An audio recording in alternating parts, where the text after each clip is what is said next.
السلام علیکم، آپ دیکھ رہے ہیں ہمارا YouTube channel story teller Urdu. کیا آپ نے کبھی سوچا ہے کہ ایک ایسا ملک جس کی تاریخ ہزاروں سال پرانی ہو، جس نے عظیم سلطنتوں کو جنم دیا ہو، جو سائنس، فلسفہ اور تہذیب کا مرکز رہا ہو، آج وہ دنیا کی سب سے زیادہ زیر بحث ریاستوں میں کیوں شامل ہے؟ یہ کہانی ہے ایران کی، ایک ایسی سرزمین جسے کبھی فارس کہا جاتا تھا، جہاں سے دنیا نے تہذیب، فن اور طاقت کے کئی سبق سیکھے۔ ہزاروں سال پہلے جب دنیا کے بیشتر علاقے ابھی ابتدائی دور میں تھے، ایران کی سرزمین پر عظیم سلطنتیں قائم ہو چکی تھیں۔ ہخامنشی سلطنت، جسے تاریخ کی سب سے پہلی بڑی عالمی سلطنت کہا جاتا ہے، یہاں سے اٹھی۔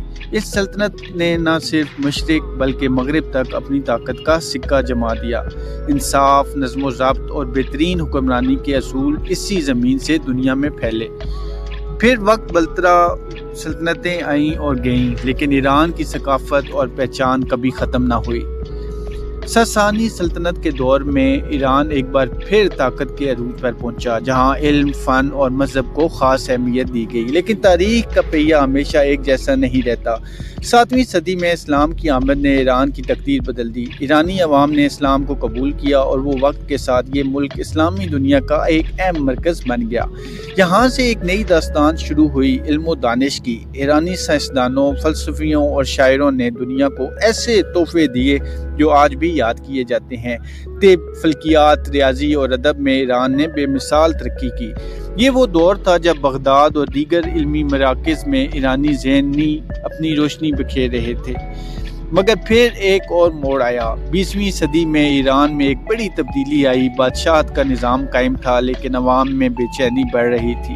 1979 کا انقلاب ایک ایسا واقعہ تھا جس نے نہ صرف ایران بلکہ پوری دنیا کو حیران کر دیا۔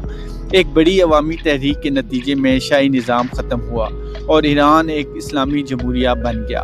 اس انقلاب کے بعد ایران کی سیاست، معیشت اور عالمی تعلقات میں زبردست تبدیلیاں آئیں۔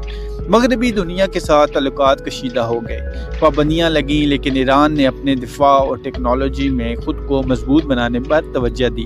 آج ایران مشرق وسطیٰ کی ایک اور اہم طاقت سمجھا جاتا ہے، جس کا اثر و رسوخ خطے کی سیاست میں واضح نظر آتا ہے۔ ایران صرف سیاست یا جنگوں کا نام نہیں، یہ ایک تہذیب ہے، ایک ثقافت ہے۔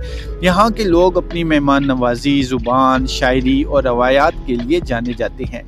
فارسی زبان کی مٹھاس، شاعری کی گہرائی اور فنون لطیفہ کی خوبصورتی ایران کو ایک منفرد شناخت دیتی ہے۔ یہاں کے شہر جیسے تہران، اصفہان اور شیراز اپنی تاریخی عمارتوں، مساجد اور باغات کے لیے مشہور ہیں۔ ہر گلی، ہر عمارت ایک کہانی سناتی ہے، ایک ایسی کہانی جو صدیوں پر محیط ہے۔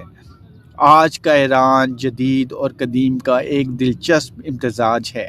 ایک طرف جدید ٹیکنالوجی، یونیورسٹیاں اور صنعتیں ہیں، دوسری طرف روایات، مذہب اور تاریخ کی مضبوط جڑیں بھی موجود ہیں۔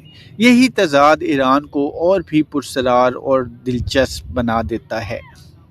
دنیا ایران کو اکثر سیاست اور تنازعات کی نظر سے دیکھتی ہے، لیکن اگر آپ اس سرزمین کی گہرائی میں جائیں تو آپ کو ایک ایسی تہذیب ملے گی جو علم، ثقافت اور تاریخ کا خزانہ ہے۔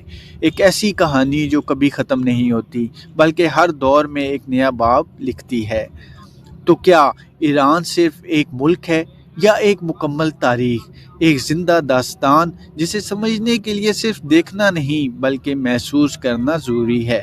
ویڈیو پسند آئی ہے تو ہمارے چینل سٹوری ٹیلر اردو کو ابھی سبسکرائب کریں۔ اللہ پاک آپ کا حامی ناصر ہو۔ شکریہ۔